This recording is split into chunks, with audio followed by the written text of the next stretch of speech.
Y'all hear about the flying car that got approved by the FAA? No, I didn't. Is this for real? The Federal Aviation Administration. Car can both drive and fly. Supposedly going to be ready for the public in the near future. What's the price tag? 150 G's. I mean, that's Tesla costs 70 grand. right. So I'm thinking, you said in the near future, that'll be regular chunk change by then. Inflation. Serious. Think about it, man. I think we posted some coupons of Popeyes maybe like 10 years ago. Man, $20 would have fed 4 families. $20 not feeding 2 people right now. So, Dude, when we went to Popeyes maybe a week ago, 5 of us, $60. I'm not talking. We just like, I don't know, whatever the special was, right? Because it only comes with 2 sides, and we got 5 people, and we Right. got a growing kid, So we ordered another, it's like the regular 15-piece chicken or whatever with 2 sides and 5 biscuits, and we got 2 more sides, $58 or something, almost $60, and I was like. We almost would eat at like a steakhouse for Right. $60. Right. Like, golly. Like you could pay for 3 po' boys right now and end up at $36. Oh, lunch. We ordered hamburgers for the office. We had a training meeting. Got everybody, we had 8 people. Everybody had hamburgers and fries and like I got a salad. Everybody else was like hamburgers and fries. $90. So yeah, that 150 is gonna be real manageable. That might go up to $1 million though. Fly. You can do water too. So it's okay. Since we start on here, I'm gonna do Cody a favor since he's not here. Welcome back to another episode of Not So Wide Divide.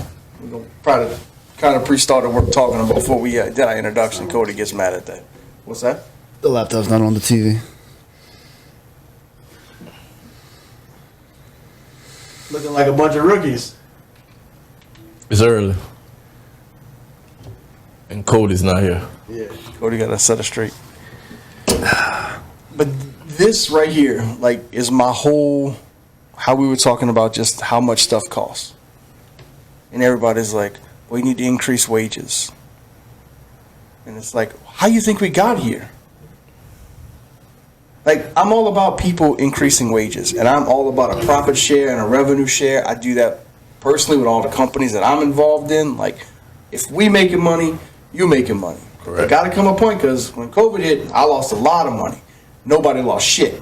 But that's because how I run my business. But for a McDonald's employee or an entry-level position or a starting job for these people to be making $15, $16 an hour, and I'm not saying the job is easy, because it's difficult being on your feet 8 hours a day, and I get it. I'm not justifying that you should be a minimum wage person, but not every job is entitled to that livable wage. Because of this right here, if everybody's making $15 an hour at Popeyes and you got 8 people working there, think about how much money that place has to spend in an hour. How much chicken it ain't like they could just, okay, we're going to sell more chicken. Right. It don't work that way. The price has to go up. Got to too. go up. All right. Is that what Popeye is paying? I mean, Popeyes, all of them paying pretty decent right now. I mean, like, they're all in the $12, $14. I was thinking about like McDonald's and stuff having like $10. Right. Yeah, I know right now if you come into the cable world, and I don't want to quote this on it, so I'm not going to speak of who, but we starting out at 20. No experience. You know what I'm saying? And you get to bring a vehicle home. You get 6 floating holidays. You get medical, dental, and vision insurance. You get a 6% 401k that they put in without you even putting any in. So, I mean, some they companies, put in no matter what you... No matter. You don't have to put a cent in, and they're going to put that in for you. Man, that's a $50,000 a year job. Yes. It's easy. But people just come for the money. You know what I'm saying? They don't really think, hey, this is going to be a job that I'm going to have to dot my I's and cross my T's. So right now that we have 20, we got high turnover. Like, guys get there 3 months, they gone. And as youngsters, you would say, well, let's give this to the young kids, but these guys been playing video games. They don't really want to go in that heat, in that weather, go in that attic, and then have that customer say, hey, you've been in there 3 hours and you ain't get my stuff working. So it's a gift and a curse, because I think if our generation would have been able to get this money, we would have been a whole lot further, because I think we come from a working background.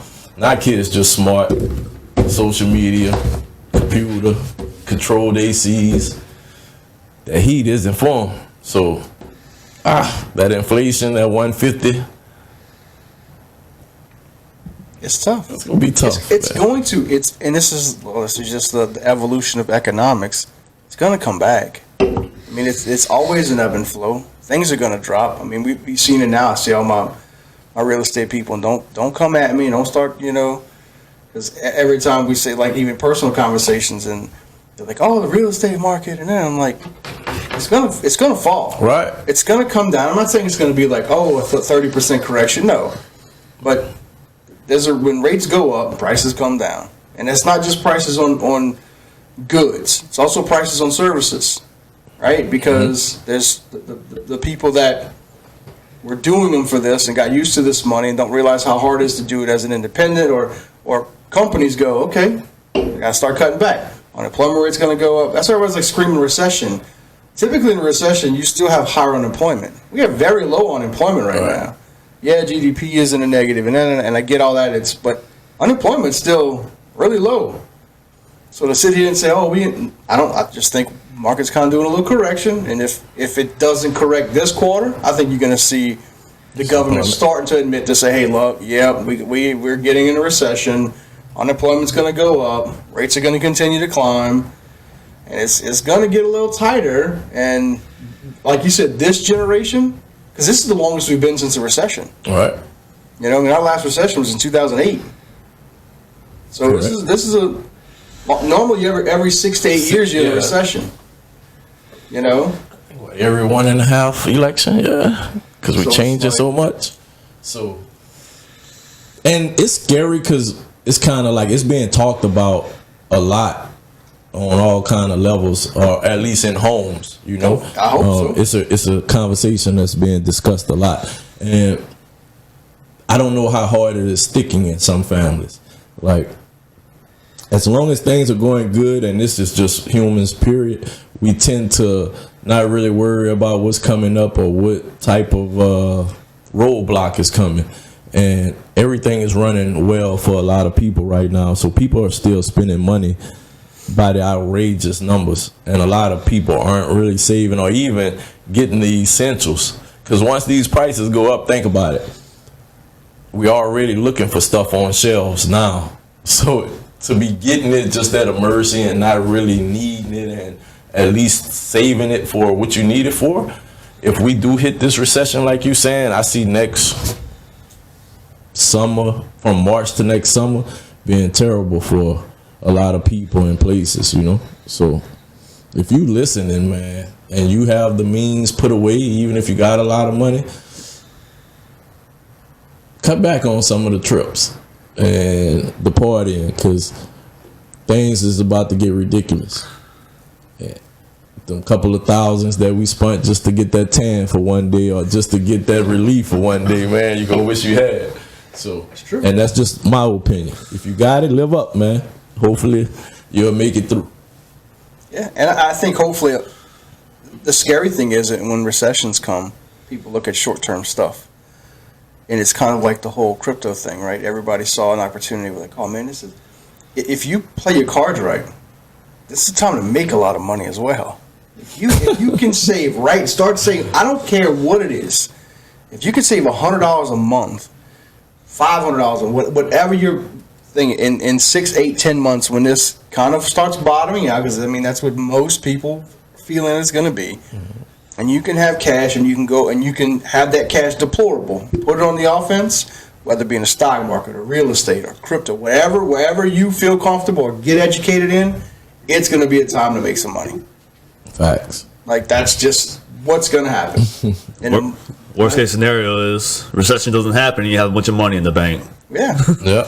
I mean, it's going to happen. There's no, it's not going to happen. It's going to, it just depends on the level it happens at, right? Like, we're 2 quarters down, not anything significant, so that's why it's kind of like unemployment's still good. So we go a third quarter of negative GDP. Our unemployment rate is going to go up because it's going to happen. Yeah. Got to make quota. Got to make them books. Yeah. So something's going to happen. Yeah.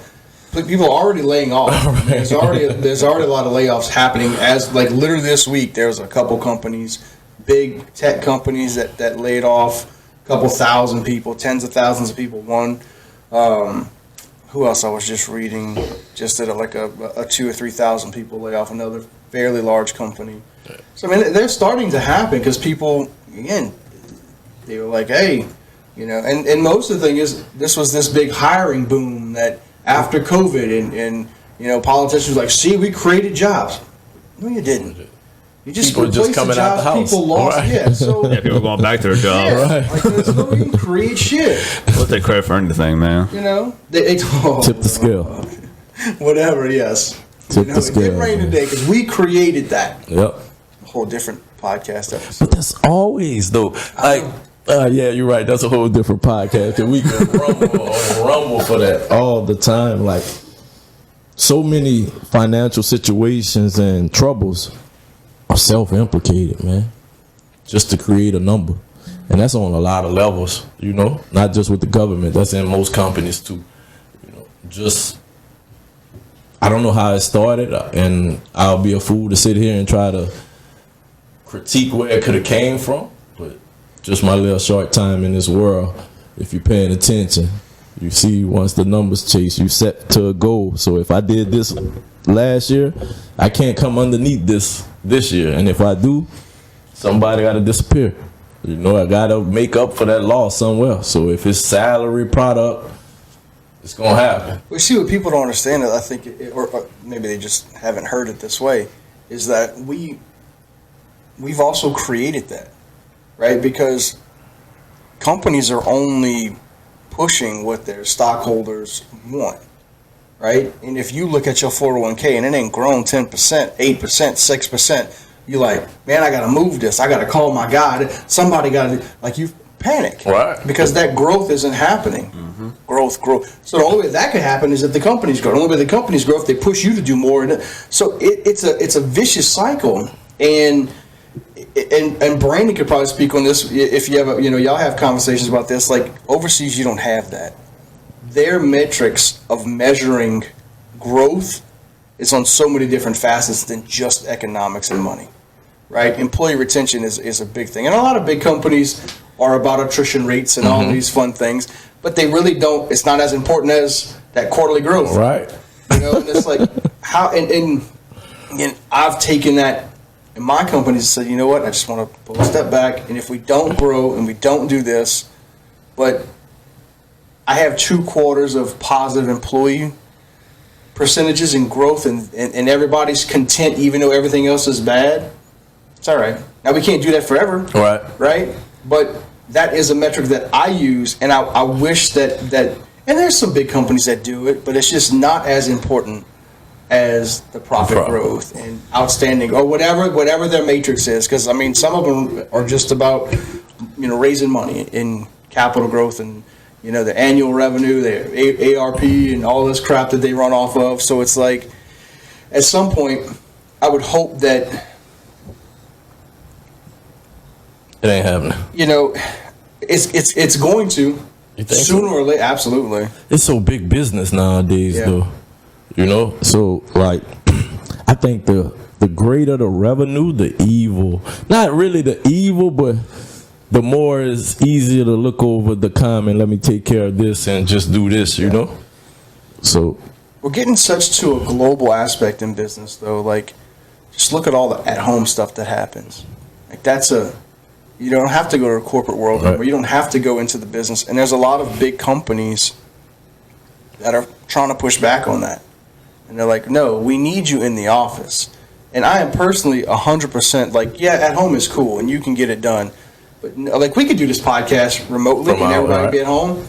but you have a different chemistry when you're in person. You have different ideas bouncing off. There's more emotion because when you just stand at a Zoom screen and you're talking to somebody, you're not really paying it. You could not pay attention. You could just be looking and fiddling with your dog or playing. You know what I'm saying? And like me and Cody are not going to be the same because the energy just not there. Like I might be frustrated with or not even agreeing with something Cody saying. I might just mute it and pretend I'm still at the deal. Like looking like and not really listening. Then come back in. So you're right, and life really is getting like that. Even with my job, like. We low on vehicles, so we hiring new hires, turning over. So I got to give up my van, so my new hire could go to training and do whatever he has to do, right? So they're like, hey, you could drive your vehicle to the office and work from the office. I'm like, yeah, but what's the difference? I still can't go physically do anything, right? So I'm gonna take this time and work from home. And it was, I could say, relaxing because I know I didn't have to get up and physically go somewhere, but it wasn't the same. Like, it was hella slow because I'm not interacting with everybody as much, and I'm at home. So if you call, I know you can't come, you could come to my office and be like, hey, I just called you, but you're not coming to my house and be like, man, I called you, you didn't answer the phone. So I could let it ring, answer it 30 minutes later and call you back like, hey, man, I was taking care of something. So if we go that way, we have to know if that human's integrity isn't in line, the company's going to plummet, man.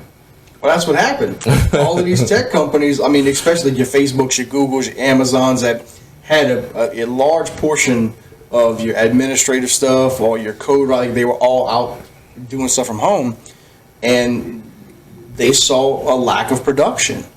And they called people out, and it didn't go well. Like, these people were like, oh, I guess I have, my cousin is with TripAdvisor, and she's like, she's vice president, and she's like, we have the hardest time getting these tech guys to come back, guys and girls, to come back to the office because they've gotten so lax. Nobody wants to. And then guess what? There's so many startups that are always up and coming, so they're like, we'll just go. Right. And it's, these big tech companies don't have the leverage, but big companies in general, because everything's going either e-commerce or something online based, and they don't have the leverage that they once had. Because working from home is better than having the sleep pod and the ping pong table and the snack bar. I got my own snack bar right in my kitchen. Right.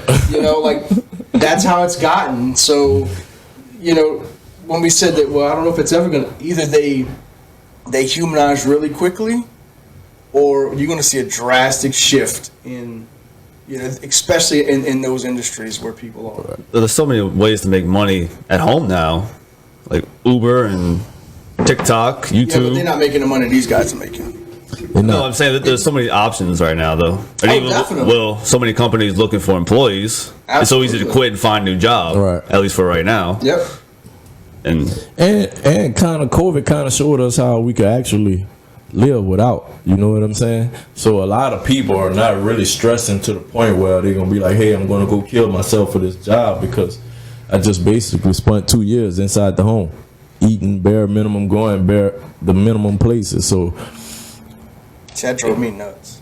But like my kids, they loved it. Phased them.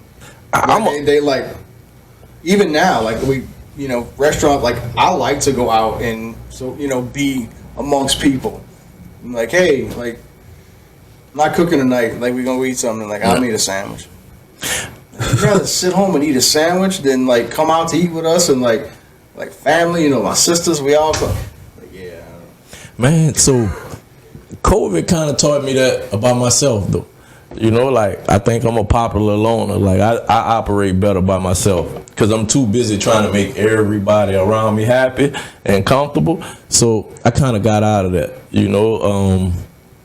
so I could really sit at home every day and do nothing, literally. Like, and it's not that I'm doing nothing because I don't want to. It's just, it's relaxing, So where I'm at in life, I'm always, and I'm not trying to take away from you because you in a business world where you consistently never could turn off your phone, and you're in a financial feeding frenzy to where you deal with the public. So the questions and the amount of time that you spend just taking care of other individuals is outstanding. Like, so I know you have a mind that you try to kind of turn off at night that don't go off. So within the last, I want to say 2 months, I was able to turn that off. Like, when I go to sleep at night now, I don't think about nothing. And when I wake up, I don't be thinking like, who hit me up last night that I got to go kind of take care of or go talk to or this and that.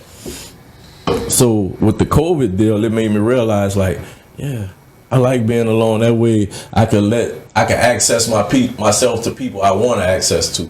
And kids, like we talked about a couple of episodes ago, we gave them so much that they became content in their own surroundings young.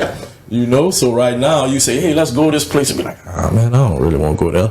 And like my son, he's 16 now, probably the same size as me. So I'm in the era where I'm like, this is where life's supposed to turn up. Like I could go do anything I want with my son, and I have a duplicate of me. Nope. No, But you don't want to. you don't want That's to. Exactly. You don't want to. Mine's 17, and he's taller than me, skinny.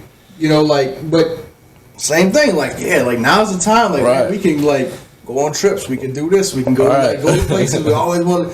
Nope. Rather sit in it. If I would put a microwave and a refrigerator in his room, You never see him. never leave.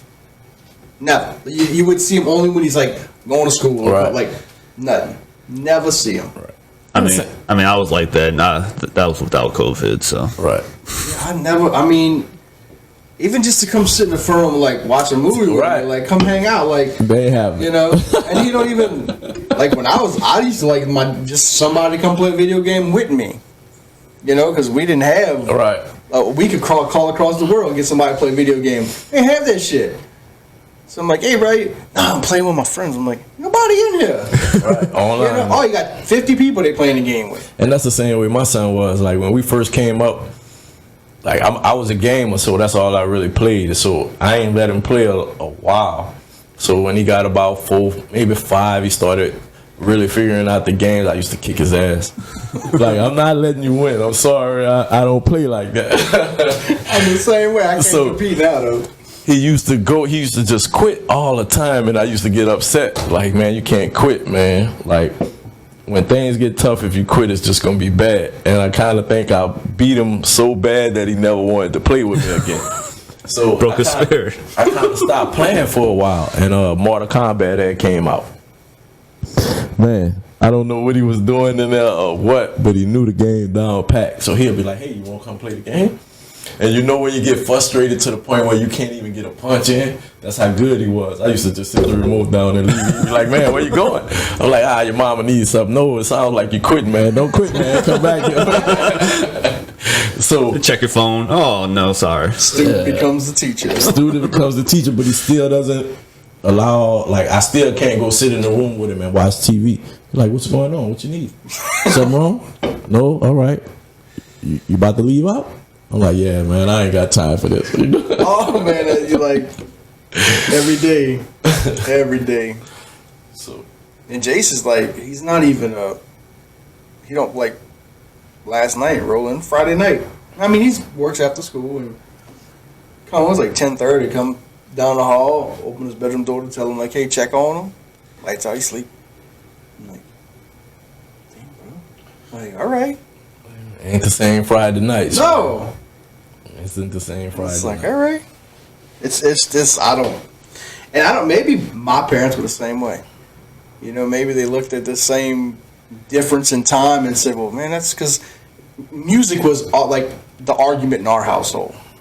You know, can't believe y'all listen to that. Right. No matter what it was. That's every generation. I don't even know what music they listen. Now, my daughter's a little different. Like, you know, she listens to some music. I'm like, but it's more about because I feel like it's inappropriate for her. Right.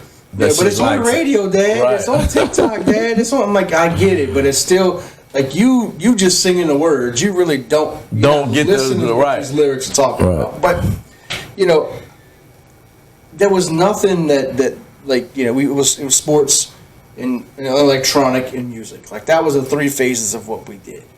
Yep. And then, you know, my parents weren't even.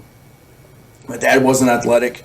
You know, he didn't play any ball, but neighborhood kids got me out doing that, you know. So it's like But my kids they don't even have neighborhood kids that they play with. Like, it's not even. It's not a neighborhood. No. It's just where you live. Yeah. Like, you're not going to find kids from the front street playing with kids from the middle street or 3 houses down, and that's weird. Like, in my neighborhood, they got a basketball goal in probably every yard, and the kids play by themselves. Like, come on, man. Y'all can have a 5-on-5 if y'all split half of the street. I'd have loved that. Like, we never had 2 basketball goals on the street. Right. Yeah, one person had basketball goal, and that's Everybody was there. And everybody was there. And if you wasn't good, you was just watching people play and have fights for the summer, and you was the commentator. You want to know who everybody was? Find out what a bike pile was. Yeah. That's where Yeah. it's. I don't like Discord. Something else. Your kids getting a Discord? Is that something that? So my kids are just like what we explained. They're in their rooms. You're not going to know. I'm not going to know until something happens. The educated. What is a Discord? I don't know. It's something like social media, but it's just not. I hear that all the time, but I have no idea what it is. So they that's the easiest way to put it. It's like social media. It's like It's like a big. but it's a messaging service. Yeah. And you could create groups. So like a certain topic or whatever. Whatever. You can They'll join create their group. channels and create groups, or you can just message in, DM. But they play games through Discord, and they do like, Like, I'm in a stock Discord, Yes. and all we do is post what might hit, what we might put on, what's trending, this and that. Yep. Like hits of the day, puts of the day. Depending on how many people in the group, if certain people do specific skills, hey, you in this page of the Discord, you promote yourself, things you do in case people need those services. So it's just it's a high tech social media that you just can't regularly scroll on. It's nice sometimes. You're not scrolling through videos or pictures, but it's not a. I don't know. I'm same thing. I've gotten into it from people being like, "Hey, man, we talking about these topics. Come on in, 3." But I'm not regular in it. So I really don't know how. I mean, I read some stuff on it, but I'm like, Jason's got his Discord up, computer screen, talking to people, keyboard, doing. Oh, I'm on Discord. I'm like, so you're talking to people or you're playing a game? I'm doing both. I'm like, oh. It's multitasking. Talent. Yeah. It's a skill. But you can't wash the dish. You can't even load the damn dishwasher. It's going to wash them for you. All you got to do is put them in there right. Nope. So, yeah. Can't fold the towels. It's like the biggest pet peeve in my world. Oh, my God.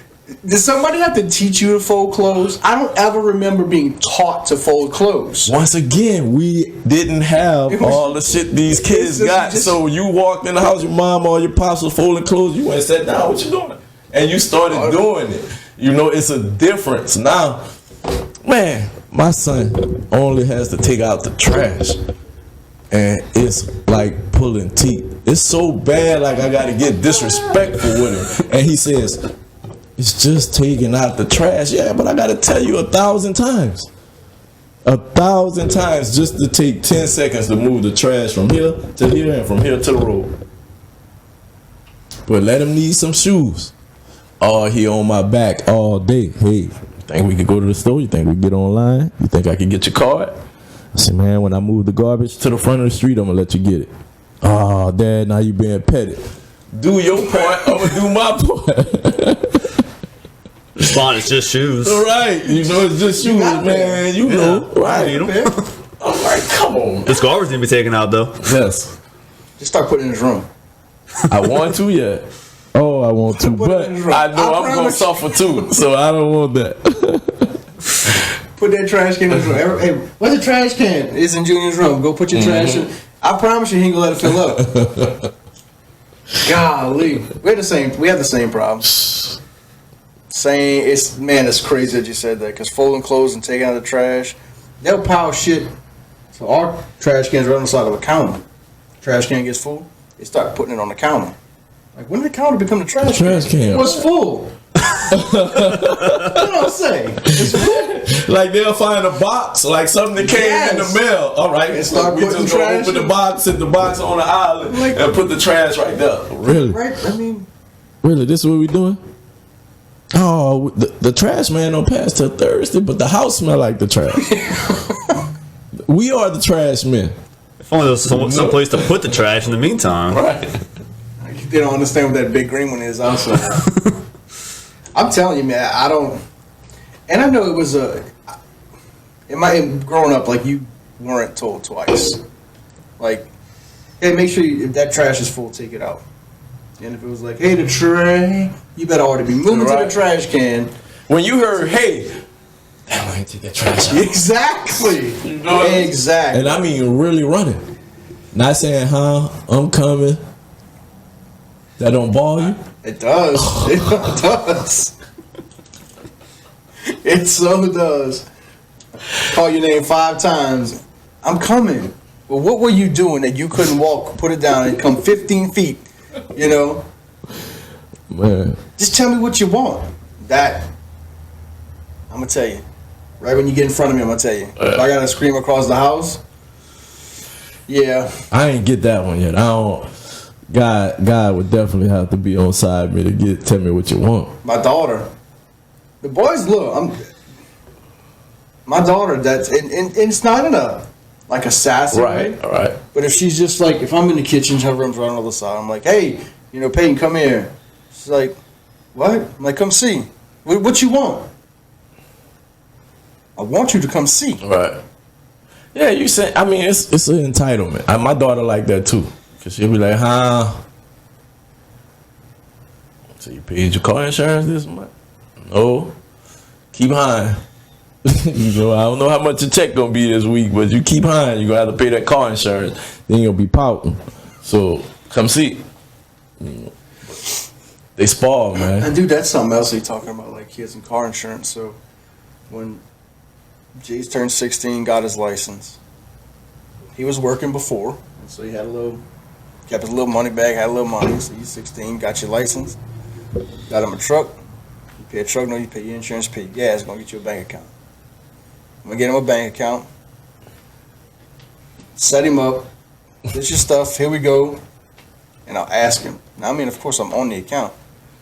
Like, how much money you got in your account? I don't know. Like, you don't think that's important? Like, you work hard? He's like, yeah. I mean, especially over the summer, dude, slinging weed eaters all summer. Like, you work hard. Right. Hot, yeah. Sweaty. And, like, And he said weed eaters for the. oh, sorry. Yeah, you said it pretty fast, and I'm like, what? Slinging weed? Slinging weed eaters. Grass cutting. Sorry about that. For real grass cutting. Not a metaphor. I appreciate you clarifying that. I had to because it came across fast. Like, weed. Yeah. And I asked him how much money you got. He said, I don't know. Like, you have no idea how much money you got. He's like, I mean, I look at it on my phone. Like, where's your check? Well, register. You keep track of. He's like, no. I'm like, you know how much money you spent last month on games? He's like, no. I'm like, have another conversation. He's like, I mean, I know my truck knows, like, he knows his bills and he pays them, and, especially get gas, he has to put $100 a week in his gas. He's like, man, hey, can you go to the store? He's like, you give me $5 in gas? I'm like, man, carry your ass to the store. Man, he gave you a good price. He gave you $5. He's like, well, it's never 5. It's always like it's gonna 20. be high. It's always a higher number. But he's like, you give me some gas money? I'm like, I mean, I'm gonna take care of you. Right. All right, go to the store, get this. But he's getting that way, and we also I try to tell a lot of parents this, like, if you have it and you're okay, like, don't set your kids up. But if you have a credit card that has a fairly decent credit limit on it and that you don't use, or if you use it, just use it, pay it off, put your kid on it as an additional card holder. Like, put it now. You don't gotta know. You ain't gotta get the extra card. Don't have to have anything associated with it. Build their credit. That is the single most important thing that you could do if you were in a situation to do it. Now, don't put them on a credit card that's got a high balance and you don't pay it, and don't create a bad thing for them, right? But if you have a credit card, and it didn't have to be like a crazy high limit, but something that you use and pay it off, or keep a small balance, whatever, but something that you can start generating them a positive credit score, it will help them tremendously. even when if they go into college and they're trying to get student loans and they're trying to get all this, even though I'm not an advocate for student loans, but it'll help them get better financing. It'll help them get in a better situation, and it'll help you not co-sign. Right? So, I mean, that's the thing. Like, I'd rather help you. If you ever get in a bond and say, I help you, but if I got a co-sign, that also hurts me. You know, it hurts a parent, because if you ever need something down the line and you can't get it because you didn't co-sign for your kids for $50,000 worth of student loans, or for a car, or for something crazy like that, you know? So, yeah, that's something like my parents, of course, probably would have done if they'd have known about it. Right. But, like, when you were of age, 18, 19, 20 years old, it's like the financial world was just completely... I probably was in debt when I was 18, 19, 20. I definitely was. I probably had a cable bill, a light bill, a water bill in my name at that point. So it was. And what you were speaking, By choice? Shit, no. It wasn't my choice. No, it was the day and age where you ain't have to, hey, yeah, he stay here, this here. Gone. You know, I ain't paid my cable bill last year, so I'm going to put it in my son then. But, so what you were speaking on, I kind of actually thought about that like a few years ago with my kids, but I never did it. So my son been working for probably like for maybe a little bit over 3 months now, and my daughter been working for probably like a year and a half. So I kind of always told them whatever their check was, I'll match it, half of it, but you can't touch it. You know? So my daughter, like I said, she been working forever. She has no money in her checking account. No money, maybe $1.95. Right? Her brother's been working for maybe, like I said, 2-3 months. He bought all his school clothes, 5 pair of shoes, and all the money that I matched Did you off. say 5 pairs of shoes? 5 pairs. He's a shoe geek. I ain't gonna lie. He bought 5. I probably bought 4 of my own just to kind of stay in the realm. You know, but I mean, that's what he wanted. He don't do nothing but wear shoes, go to work. So he working at Subway, and then he get off of that, he clean office buildings with another company.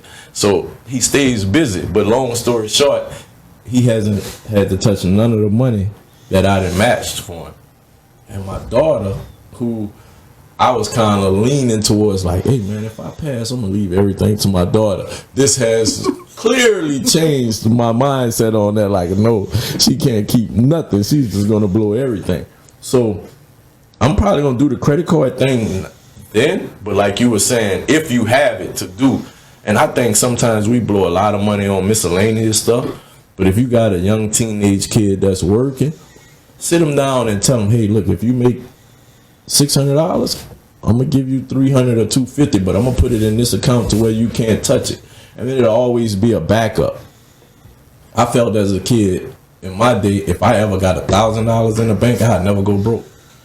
Yeah. So I kind of tell my kids, like, if you're in high school and we could get you to 5-10K before you leave high school, I think you should never go broke. I think you should be able to manage money in the next portion of your life to where if you see something for $500, I kind of had that money at a young age. I don't really need that, so I'm not going to blow it. To where the PPP situation came in. So many people never had money to where when they finally got that money, everything they saw they wanted, and they kind of blew it. You know, and if you could walk amongst 50 of 100 people that got the PPP, they probably broke today. Because they never really kind of had money to kind of do something. Now, $5,000-$10,000 is not a lot of money. We know that. But to a teenage kid that's not really looking to do a lot, that's a lot to fall on. Dude, so you realize, so 71 or 77% of Americans do not have $5,000 in savings. But that's horrible, bro. So you're saying that $5,000, $10,000 is not a lot of money? Like, you're right, it's not. But 70+% of American families don't have that in a savings account. So if you could, this conversation is not just for kids and teenagers. Right. Like young adults, like if you were in a situation, and look, there's some people, when you're only making $1,200-$1,500 a month, it's hard. You can't, you're not going to be able to save $5,000 in a short period of time. Right. But $25 adds up. And this, look, I have these conversations with customers, maybe not daily, but definitely weekly.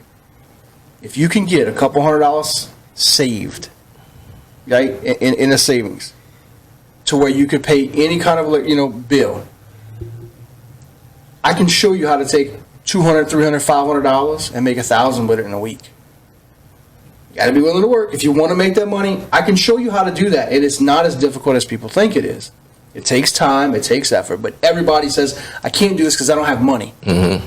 Which is true. Like, yeah, you could do the hard thing and try to flip things on free. And yes, you can make money from nothing. It's very, very difficult. But if you got a few $100, in 2 or 3 weeks, you can easily flip that to $1,000. Easily. I mean, easy. And that's what kills me. Well, I don't got no money. That's because you don't want no money. That's it. That's it. And a lot of people think money has to come from something major. Like, people really believe in the lotto, Mega Millions, scratch offs. Like, we so into that microwave gratification of things, I want this now, that they don't even see the little baby steps. And everything comes with steps. Like, the steps help you see where you come from. It's no coming from 0 to 100. Like, in the music, yeah, it's great to say I come from 0 to 100 real fast, but in real life, that rarely happens. So you learn from the steps, and as you look back, all right, I did this wrong, I ain't make no money. I did this right, I made X, Y, Z. All right, I'm gonna stay away from this part. And next step of life also. So I don't know how people really miss that concept, of thinking of how to be better without it being a microwave type deal. Most microwave type deals flutter, and it's just here for a moment and gone. Well, I saw most people that lottery winners, athletes, musicians, everybody that comes into money quickly, especially when they came from nothing and they went, shit, I made it. I can do that again, and I can duplicate that over and over. And spend it like that. Right. You can. I mean, you could look. I mean, I'd say probably one of the ones that didn't is like LeBron. Like, dude didn't have, a phenomenal upbringing. Right. And has made a ridiculous amount of money and has done fairly well with it. Right. And helped a lot of people out. Exactly. But you can list the musicians, the rappers, the art. I mean, Lady Gaga, I didn't even know this, but there was a thing going around not that long ago. Like, she was like 5-6 years into her career. And she comes from a fairly good background. She had a good upbringing, went to a very prestigious, she went to Juilliard, which, very prestigious music school, and she 5 years in her career and filed bankruptcy. Wow. Because she's like, I didn't know we wasn't making, I thought, man, I got #1 albums. We sell them. So I'm like, yes, when somebody comes and says, hey, we have this investment or we have this opportunity, we get this car, got this house. Yes. She said, before I know it, I'm millions of dollars in debt. And I'm going, wait, where's all my money coming in? And they're like, well, you're only making 1 penny for every, whatever. And she's like, oh, that's how this works? Yes. I did not understand how the actual business was operating and had filed bankruptcy. I've heard a number of athletes who had like a long career. I think like it's smart like ones, 17, 18% of athletes keep their money past like 5 years. Oh yeah, most of them is gone quick. Yeah. I mean, but I think that's almost any instant gratification type Absolutely. career. Just because of what that career actually takes, how the media makes that career looks, and then the fact that most regular Americans envy that lifestyle. Yep. So to be in those situations and come from, I guess, nothing, maybe they have the same mindset that they have to take care of everyone, or even after they get through the point of telling people no, because people are asking those people for large amounts of money, and just us regular humans have to cut people off that's asking for 100 and 200 because you haven't talked to in 10 years. Right. So I don't know, man. And I can say it because when we see these people lose money, we be like, man, how you lost that much money? Like, I would never. But then again, God hasn't placed me there yet, so I can't say what I would never do. Like, hey, I know if I won the Mega Millions, I would not go broke. I feel the same way too. Place me in that environment because I will take care of many. And I Right. promise you, I will not go broke. I tell my because my wife is a lottery, like Louisiana Lotto. She'll buy $5, you know. I say probably weekly. And I mean, I do math. I'm like, you spend this $5, you multiply it, it's $20 a week. You know, it's $1,000 a year. You take $1,000 a year and you put it in the compounding interest. In 20 years, you got $100,000. You ain't never gonna win $100,000 in the damn lottery. Like That's exactly it. And You know, the people who win are people who are spending money on the lottery in the first place. Yeah. Already being irresponsible with their money. yeah, well, look, but let me tell you something. You get a I Mega spent some Millions. money on a Mega Millions. You get a Mega Millions at $1 billion. I'll throw a little money because again, just the odds of God forbid the 1 in 303 million chance I get it. After I Oh, yeah, catch a yeah. heart attack and come back to Yeah. life. So I mean, I did spend 20 on that recent billion Yeah. or whatever. Right. But I don't regularly spend on lottery. and we have look, I'm just saying. Numbers tonight. We're gonna have a conversation right now, just in case, God willing, we win this shit. This is how it's gonna go down. Like who? Like right now, I don't want to have this conversation. Who do you want to give money to? Right. And she's like, oh, I'm like, I'm just want to let you. I'm not giving money to anybody. I will not give you $1 million, 100,000. I'm not giving you money. If I'm gonna give you money, I'm gonna give you the income off of money that I put somewhere. So if you want to say, you know, we want to give, you know, Junior $100,000, I'll take $1 million and I'll put it in an account, and it's gonna be interest bearing at this, and he's gonna get $100,000 a year or whatever it is for this Next month. couple, yeah. He's not losing my money. Right. He can lose the money that I'm gonna gift him, but that $1 million or whatever is still gonna be somewhere in an account, somewhere in some kind of trust, somewhere that it's Making not money. going nowhere. She's like, oh, I didn't think. I'm like, yeah, like that's all these people are like, oh, I'm gonna buy this one a house. I buy your house, me and my name. You're living it for free. All right. But just to get to, and look, that's because it's back to the instant gratification. They have nothing invested in that house. Why? What you say they gonna take care of that house? Facts. You know, like I've seen it with family members. I've seen it in business. When you just hand somebody something, man, the fail rate in that is so high. Facts. You know, there's no pride in ownership. There's nothing you worked for. So it's just like, I don't know. I'll get another one. And that's true. That's really true. But that sucks. Like that's the we're talking about the thing in business. Like how do you change that in a culture and society? Because it's definitely the American way, right? Everything is just easily replaced. And my dad gets so mad because it's with his house and going through all this thing. I'm like, oh, ceiling fan, got to get a new one. He was like, ain't nothing wrong with that ceiling fan. I mean, he's 25 years old, Right. and you had a tree fall through your house. It's time to get a new fan. All y'all want to do is throw everything away. I'm like, yeah, I get you, because it's everything's replaceable. Everything is, but I'm like, at some point, when it's not the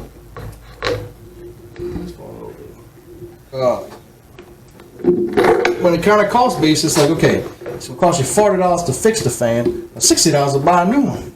Buy a new damn fan. Right. And it's probably old, so it's pulling a lot more energy bro. that it should. So Old. it's just our parents, man. They're not really trying to change. It's you know? ridiculous. And you can't blame them. You really can't, because This dude had a tree fell through his house with a hurricane, right? And we've been fixing his house since then. He had a kitchen light, a dome light, and it was like when we went in after the house, it was filled with, it had water, this much water in the dome. And he got, pissed, lost his shit on me because I threw it away. Ain't nothing wrong with that light. I'm like, it had 6 inches of water in the light. You're changing it. You don't man. even know if it works. You changing it, man. You changing it. I'm like, bruh. And he's looking at me and like, yeah, all right, I guess. I'm like, dude, like, same thing, bathroom vanity. Wife gone, man. You change all his memories. I know, I get it, and that's why I'm trying to keep everything that I can that makes sense. But like some things, dude, I would have left that dome. bruh. You probably never gonna walk. Think about it. Just think about this then, right? Growing up, we knew what the Nintendo was gonna be in 40 years. but we ain't never put it to the side. You're right. Never put it to the side, man. So right now I be looking at Nintendos and I be disgusted. Like, man, I had 4 or 5 of them things. And I knew. I knew this. I had a Ken Griffey Jr. rookie card that I sold to. We had a snowball stand in the neighborhood, and they buy cards. And I sold that bitch. I traded it for a snowball. Dude, I think about that. Yeah, I'm like, God. That makes me so especially sad. now. Oh, you man, look. Like a Topps Ken Griffey And we the rookie card. collector's generation, man. Yes, and I wasn't collect. Like, it was just a baseball card. It was King Griffey. Yeah, it was a cool baseball card. Never But a thought. snowball, y'all. A snowball. Yeah. You can't even regurgitate that snowball. No, Man. I can't even think it's that damn good. Like, you know, I just know that. Like, I wanted a snowball that day. She had cards. I knew my King Griffey Jr. rookie card was a good card. She'd trade me for a snowball. She didn't hesitate. At all. So, know? but like you say, I understand everything as far as changing pop stuff, man. But sometimes we got to get in these shoes, and I know you saying, "Hey, pops, that shit gonna go bad." So I'm just gonna I don't know change if it it now. works. I know. Trust me, I know. But doing this cable thing and going in these houses, Jay, whatever they could keep from the past, it's their memories. And to us, it's disgusting. It's, man, you could do better, but we'll never be able to give them what that, like, you will never be able to replace that dome for your pops again, man. And that's tough. But you just trying to do what you would hope your son to do for you if it come up, you know? So I understand both sides of it. We just have a totally different mindset than the previous generation. Right. Oh, he would do. I mean, his shed had. I mean, he talking about like ceiling fans. He had 5 or 6 ceiling fans in his shed that just, well, in case a part breaks, in case. Like they're not that expensive, and you have the money. Like, it's not like it's a. I understand, like, if you in a automotive, you save on a transmission, but like, okay, talking about a ceiling fan, like blades, fan blades. He's got 50 of them in case a fan blade breaks. When's the last time a fan blade broke? Like, just the stupidest shit. You never know, man. Recession coming, might be able to sell some fan blades, bro. But the storm and all that shit. Yes. That shit went to. I don't even know where that shit's at. The golf. It's gone. But yeah, I don't completely, like you said, completely different generation. And again, ours is the same way. Our kids are my kids, like your kids with the shoes. Mm-hmm. My daughter's kind of a collector. Like, she likes the hip stuff. My boys could care less. Like, I mean, they want. I can't get off like getting them like Walmart shoes or right. But like this year, like both of them, like, hey, I don't know, it's just ingrained in me because that's the only time we got new shoes was when school started, right? And you new shoes, like school shoes. He's like, no, these are good. What? No, these are good. I don't need new shoes. Like, I only got these like 4 months ago. I'm like, Right. And I think my son got like that because I think he's starting to be into girls, and everybody is into fashion. So he never really wanted to do anything. And I have a good shoe collection, but I work so much. It didn't happen like that. I don't really want to say. It didn't happen because I was just going out buying shoes. Oh, I like these. I was buying them because that's pretty much what I wanted. But, man, I work 5 days a week. I'm going to take that first off day and relax. So I only could wear one pair of shoes the second off day. And our feet kind of became the same size to the point where he started wearing my shoes. I'm like, oh no, Junior, you can't do that. You gotta get your own. You can't do this. You know what I'm saying? So you're like, well, how much that pair of shoes cost? And he started buying duplicate shoes. So I'm like, maybe that's why it happens. So, and he's becoming a pretty boy. Like, you can walk in the room, he putting all in his hair because he got the big hair. Like, all right, man. Who you talking to? Oh, Dad, I ain't talking to nobody.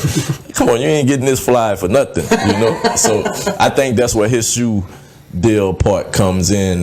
And I mean, he don't go outside neither, so he's not messing them up. And then he's walking in the house like a penguin because they don't want to crease these shoes these days. So I don't know, man. It's weird. I heard this pretty cool thing that parent did for their kids. Don't want like saving money or whatever. Mm-hmm. where once they turned 16, they got a job. She would charge them rent every month. Now she wouldn't spend it; she would save it for them, and whenever they move out, go give them all the money. That's neat. So that's what I do with his on his truck note. Like he pays me truck note, and it goes kind of like what you would with the match and everything. Like it Just a percentage, and this man. thing is like, you know. Yeah. Because we really spend so much money on dumb shit. Not really, and I ain't gonna say dumb shit. I'm just gonna say stuff that you like to do, and being a loner, my thrills are just simply my thrills. So I'm like, man, if I could set my kids up, like that's a thrill I like, you know, to the point where they 16 and 17, so they really about to get out the house, you know, and life could start off, and I don't have to hear, Dad, I need X, Y, Z. Hey, my car broke down. I can't get my tire fixed. How? My question is going to be how. Oh, you can't? All right, well, call me back in 2 hours and let me know what you came up with. You know, at this point, if I set you up, I'm going to make you suffer before I help you again. Like, you going to have a story for me before I say, here you go. So, that's it, man. I got a story about, so Jace was working. He had to go pick up another guy for work. He's down by a dark, windy road, 6 o'clock, 5:30 in the morning. You know, you got to get up before daylight. Well, Jace doesn't know where the guy lives, so he goes to pull off on the side of the road. Down by black. And to look on his phone to see where the guy at, and winds up in the ditch. I'm sleeping. Phone rings. I wake up. Got 30 missed calls on my phone. Text messages. I'm like, hey, what's going on? I tried to call you. I'm like, yeah, I was sleeping. Like, I didn't. I said, I'm in a ditch. What do you mean you're in a ditch? This is, I went to pull up the road, went into the ditch. I'm like, okay, where you at? He's like, I don't know. So send me your location. Then, you know, I don't know how to do that. Dude, from that day, because, he was like, so I walked through, like, go in this, ping it, you can send it to me through Google, whatever. So he does that, sends me his location. He's not far from me. Right. A couple, 5-7 miles down the road. Go down to him. And he's not only in a ditch, he's got 2 tires not even on the ground. And he's like, I said, well, the good thing is you didn't, like, I'm glad you didn't try to get out, because you just dug a hole. I'm like, so, what was your plan? He's like, I don't know, I was just going to sit here until you eventually called me back. I'm like, all right. So we pulled him out. I got him pulled out, and, you know, from that day forward, just had a conversation. It's like, okay, look, like, you need to know that if I can, I will do everything in my power to help you. But you've got to learn how to figure shit out. Like, you should have been able to say, okay, look, I need to find out how do I get out. If I can't get myself out, my dad's not answering, I need to call a tow truck. I need to figure, you know, like, you got to get this figured out, bro. You know, number one, and this is the really thing that pissed me off, so I'm looking at the light, and I'm like, you see that gravel down the road? He's like, yeah. I'm like, if you'd have just went, I think it was 80 feet. There was like a driveway that he could have pulled in. Right before that bridge, then like, he was in I'm between. like, dude, you were right there. You didn't see that? He was like, no. I'm like, this is about decisions. Like, you got to make sure that you're in a place to where you don't just pull off on the side of the road somewhere. It's like, you don't know what this is. You don't know. He's like, oh, no. But it's like, yeah. So tell me something like this, Jay. So once you have your son in that situation, and we educating them on what they shouldn't and should have done, because I'm kind of tough with this. Like, if my son do something wrong, like, I'm not gonna tear off into him at the spot. Yeah. You know, I'm kind of like, hey man, you know, just like you did, you gotta really pay attention. Now when we get home, I'm gonna be like, man, that was a crazy decision. Just because I want you to know the other part. I don't want to beat you up on the scene because I don't know what you're thinking mentally. So I want you to know, yeah, I love and care for you. I want you to make better decisions. But then when we get home, do you actually be like, that was rough, bro? You know, like, that was just plumb dumb decision. When I pulled up and I saw him, now it was still dark when I got there. Pulled up, his hazard lights aren't on. Like, he's got nothing. He's sitting in the truck. Anybody come around that curve? I stayed cat a corner through the road, put my hazards on, bright lights, lit everything up.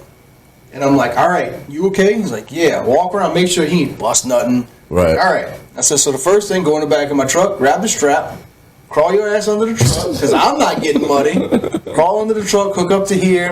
And I said, you have to watch as I back out. I said, get in your truck, make sure, went through the whole thing. Make sure your tires straight. So when we pull you out, we're not putting extra bonds, taught him the whole thing.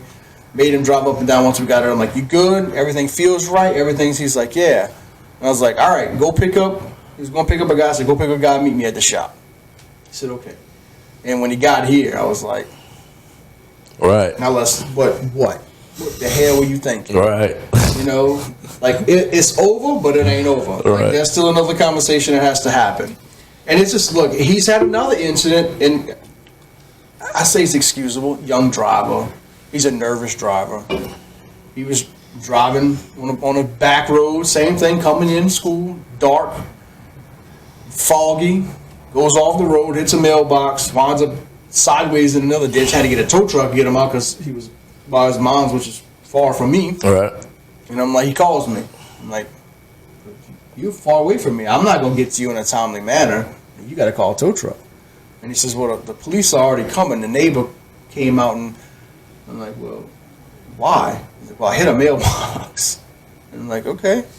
Make sure you take a picture. All right. You got to fix that mailbox. All right. Like, I understand, like, you going to fix that mailbox. You going to get that lady a new mailbox. You going to put a new pole in the ground. And you going to take care of it.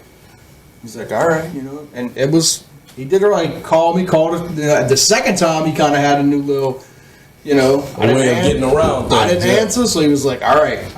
Neighbor came out, but thank God he's gotten better as far as driving. He's like, boy, ain't looking good for you, son. All right. You going on a tear with these, but dude, that was all probably in the first 3 months he had his license. And then he's driving a truck. Yeah. It get away from you a little bit, man, because I allow my daughter to drive my truck just because I know if anything happens, I want her to be careful with it, and she a speed demon. So, but I like that she a speed demon because I want her to feel like it can't get away from her. I want you to be in certain situations where in case you had the speed, you know what you was doing, and I could tell you take your foot off the gas and let the truck drop. So yesterday she made a turn and the back whipped, and she was like, I ain't really do nothing. I said, nah, you ain't really do nothing, but you gotta understand it's not your car. Like, you could turn your car and hit the gas and it's just gonna fall in line. You can't do this with the truck. She said, all right. And I'm like, that's just things you need to know. All cars are not the same, so don't treat another car like you treat your car. Like, you gotta understand what it is. And in your case, like, my son don't even want to drive the truck. I'd be like, hey man, come on, let's go. Oh no, I don't want to drive that truck. Let me drive some little bitty car, because it's easier for him to manipulate. So trust me. And when it do get time for him to ask for the truck, I'm gonna be scared. Nah, man, you all right. Go drive your sister's car. So he's got an F-150. I have an F-250. So in the back of the shop, and I was like, hey man, I said, he need to do something. And he was like, well, you blocking me. I said, just take my truck. I said, no, I ain't. You just going right there to the store, like it's no big deal, you can take it. No. Except I take my truck, throw him his keys.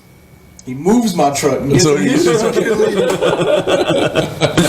I said, man, come on. And he was like, no, that's a big truck. I'm like, but but it is, like you said, it is a different feel. There's a, they don't understand. A little bit more power. Especially in them truck, like, there's no weight in the back of that truck. So you come around the corner any rate of speed and give it gas, you gonna fishtail the hell out of it. Yes, indeed, man. I used to love that. Me too. Me too. But at the same time, I know what to do in case it start going crazy. Not them. They gonna try to recorrect the wheel and everything, and when I'm driving with her in the tail whip, it's hard. What's the correct word to don't really grab the wheel? How you tell her, because your vision, you going to grab the wheel, but just let it guide itself. They probably going to just take their hand completely off the wheel. So It's scary, man. It is. It is. So I'm glad he don't want the truck. What'd you say, Brennan? I was just about to say something. You gonna know one of these days, Brennan? Y'all having kids? Is that in your future? We're trying. Don't wait till you're 80, man, because you'll have a heart attack. serious. Yeah, man. Look, it's definitely a blessing, but I can tell you, like, I don't know if Tory, my kids are all totally different. Like, just as far as interest and what they like and what gets them riled up and what, like, it's so hard. Like, there's no one way of parenting. You know, like me and my sister had like the same interest growing up. You know, like kind of into the same music. We were both kind of into sports. Like we liked the same foods. We did the same, you know, like we didn't have a, like she wasn't like Burger King and I like McDonald's. Like, no, we both like Burger King. Like it was just, that's, you know what I'm saying? Like right. Simple things. My kids are completely different. Same. Like Jace hates Chick-fil-A. If we go to Chick-fil-A, he's like, else. He's not eating. He's like, I'm eating home. So, I mean, my kids, they can eat at every restaurant. They probably gonna eat something different. I think I'm Jace in the family though, cause I don't eat everything. So if we go somewhere, they be like, hey, we gonna get this. Y'all gonna be all right? Y'all gonna be full? Yeah, all right. I'm not eating that. I'm gonna probably eat the sandwich too. You know, cause the whole point is, one, I don't want to go to 3-4 different restaurants. Me neither. To satisfy everybody. So if push come to shove, I might make each person get something off a menu from wherever we go and eat their food. Oh, you ain't got nuggets? All right, let me get 2 of these. What you got there? Yeah, let me get a little bit of this. What you got? Let me get a little bit of this. All right, I'm good. You got a buffet. Yeah. Yeah, he's, and Peyton's out like Jason's like takes Cane's over Chick-fil-A. Peyton wants Chick-fil-A. She don't want Cane's. Like, thank God they were not huge McDonald's or Burger King fans because that's too, like, you know. But even like at home, like food that I cook, 2 of them love this meal, the other one don't. And then if I cook something different, one loves this meal, the other 2 don't. Oh, so it's like it is. So this is what we do. Like, so you're saying have one kid? No. Because when you get older, you're going to be like, I didn't leave anybody. Like, you know, and that's crazy. That's a whole nother podcast. You know what I'm saying? It's just the fact that it's easier to raise that one, but emotional, you know, just having somebody else to talk to. I feel like single, kids raised single, I think they crazy. I'm so sorry. I really think they crazy because they have nobody to really go to. Like if my mom used to beat my ass, I could go cry in the room and I know my brother gonna come in there. So anything I felt, I could be like, man, I hate this. You know, I ain't even do nothing. There's definitely something about having siblings. Right. And I feel like a kid that's just there, man. You a single kid? Like you a single child? Like the only kid? Cody's my brother. So yeah. Yeah. Nah, I was just messing. But just to be, now we're like, what, 8 years apart? I just think just to be locked down in your own thoughts and not have a different version of life is tough. Like, not to be able to share experiences with nobody but just another adult who don't really see what you see. I think that's tough on single kids, man. Yeah. Oh, there's no doubt. The people that I know that grew up only child in the household, all of them say the same. You have some, but they're selfish people that say like, "Well, I'm glad I was the only child." But you can, and I'm not saying anything bad about it. Right. But you can tell in life that they're selfish. Like it's about them. Right. But the ones that aren't selfish, they all say the same thing. Like, I wish I had a sibling. I wish I had the bond you and your sister have. I wish I had this. You know, like they all want that cohesion. Right. And even if it's in a step sibling, like I've seen, like that's even the same thing because there's still people that typically at a younger age, that the older you are, right, it's harder to mend those. Yeah. But, you know, you just look at it, it's like, I'm glad, even though my kids argue and they're not best of friends now, and me and my sister were the same way. I don't know if you and your brothers were the same way. Like growing up, like, y'all, you can fist fight them. Like you can really fist fight them. Yeah. I broke my sister's tooth out of mouth. Like even to this day, when she got to go every year, 2 years to get a tooth changed, she's like, I fucking hate you, but I love pillow fight, and she was talking shit, smoked in the back of the head right into the wall, bull tooth right on. Hey, it was funny and painful that same day. Huh? Oh, I got my ass beat. Probably twice. Huh? Yeah, but as I say, like, you know, looking back on it, like, you know, now we have something to laugh about forever. But I mean, she knows, both of my sisters know. But it's kind of the same thing. Like, my older sister's 10 years older than me, so it's like majority of like she moved out at 18. She, you know, like, That's a big difference when you're a kid. Yeah, like there was no, like, me and Shauna we're only 2.5 years apart. Like, you know, we did everything together, fought about everything. What, you know, and just even growing up, we're closer now. And it's like, I mean, even vacation we vacation together every year. We do, you know. And I think that builds character, man. Because, I mean, growing up, we didn't always have stuff. So my mom used to give us the food stamp card with the list of food. So me and Brennan would have to walk through the neighborhood, go to the local grocery store. And now we got a basket full to the teeth with groceries. So we used to have this deal where... And how old were y'all? Man, probably 10, 9. Making full baskets full of groceries. It's real. That is crazy. Never said that today. So we walking through the neighborhood. A 9-year-old and a 10-year-old in a grocery shop with no adults. Yes, yeah. They calling the people. They calling the people. No doubt. Right. So we didn't swipe the food stamp card, put the number in it and everything. Well, not even the card because it was the dollars back then, you know. So we used to do that. And we just speaking of the fights that you would talk about with your sister. So we had this thing, hey, if I push it, we live 10 blocks away. I'm going to push the first 5, you're going to push the second 5. So no, depending on the conversation in the store, somebody was getting stuck with the basket. So we fought every time we did this because either I pushed 4 more blocks than I should, and I had to leave the buggy there and take off running, and you know if somebody else took them groceries, we both going home and get smoked. So whoever did that, when you got home, you felt played that the other person left you. So we started, after we unloaded the groceries, it was a brawl.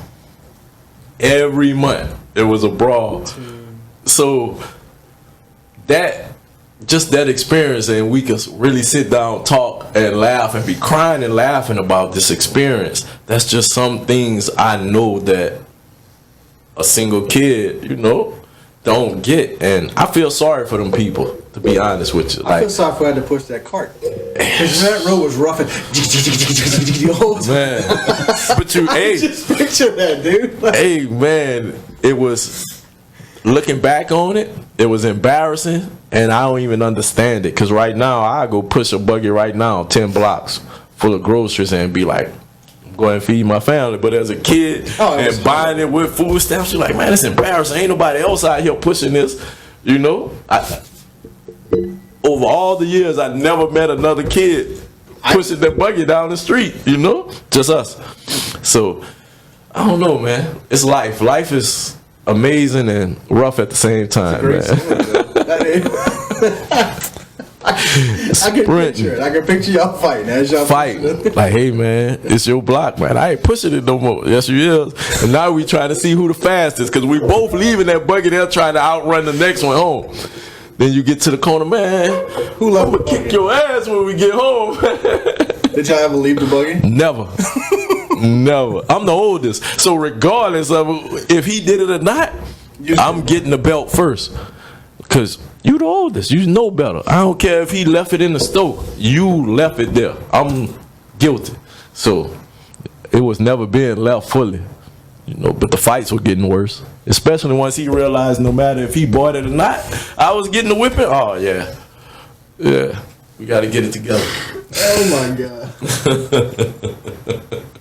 And 10 block, that's not close. It's not. So, no. You know where B&B Wings is? Yeah. So, you know where the police station is back in town. We stayed a block before the police station. So as a 10 and 9-year-old, you walking from the police station to B&B Wings, make groceries, and then go back.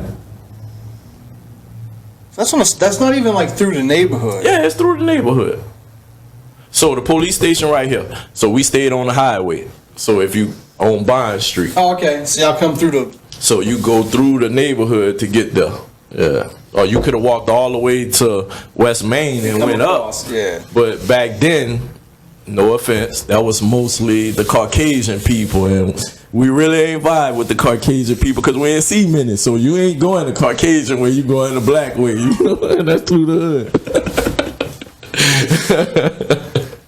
Perspective, bro. That's look. Man, that's downtown by the courthouse and everything. And think about it, you not going to the courthouse where people should protect you and take a left to go to a store.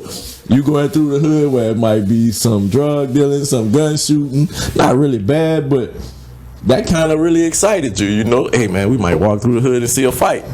That really excited you. But you was going to see that if the fight happened on this side of the hood, you was going to make sure you was way over here so you could just see if something happened, you could get out of Dodge. Who brought the cart back? Nobody. Back then, they used to hire their associates to drive through the neighborhoods and pick up the buggies. Used to slam them all in the back of a truck.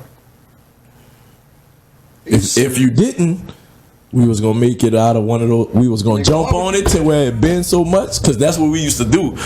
And that's another crazy thing. Like, it had a ditch behind our house, so we used to sit the buggy in the ditch. And if we needed to walk across the ditch, we could do it. So we did it so much that the buggy springs became bounceable that we started running, jump, land on the buggy, and cut flips off. Like, hey, I'm telling you, living in the hood, you will turn anything into something of use, man. And God, honest truth, set that buggy in the ditch, jumped on the soft side to where it bent enough, and literally as a 10-year-old, you could run full speed, jump. It'll bounce like a trampoline and cut a flip. Hey, growing up in the hood wasn't always bad, man. I know people make it bad, but I mean, that sounds pretty fun today. Yes. Don't lie. I'm like, when you said today, I'm like, well, who brought the buggy back? nobody. They came and picked it up in a truck. That's amazing. It is. That's crazy.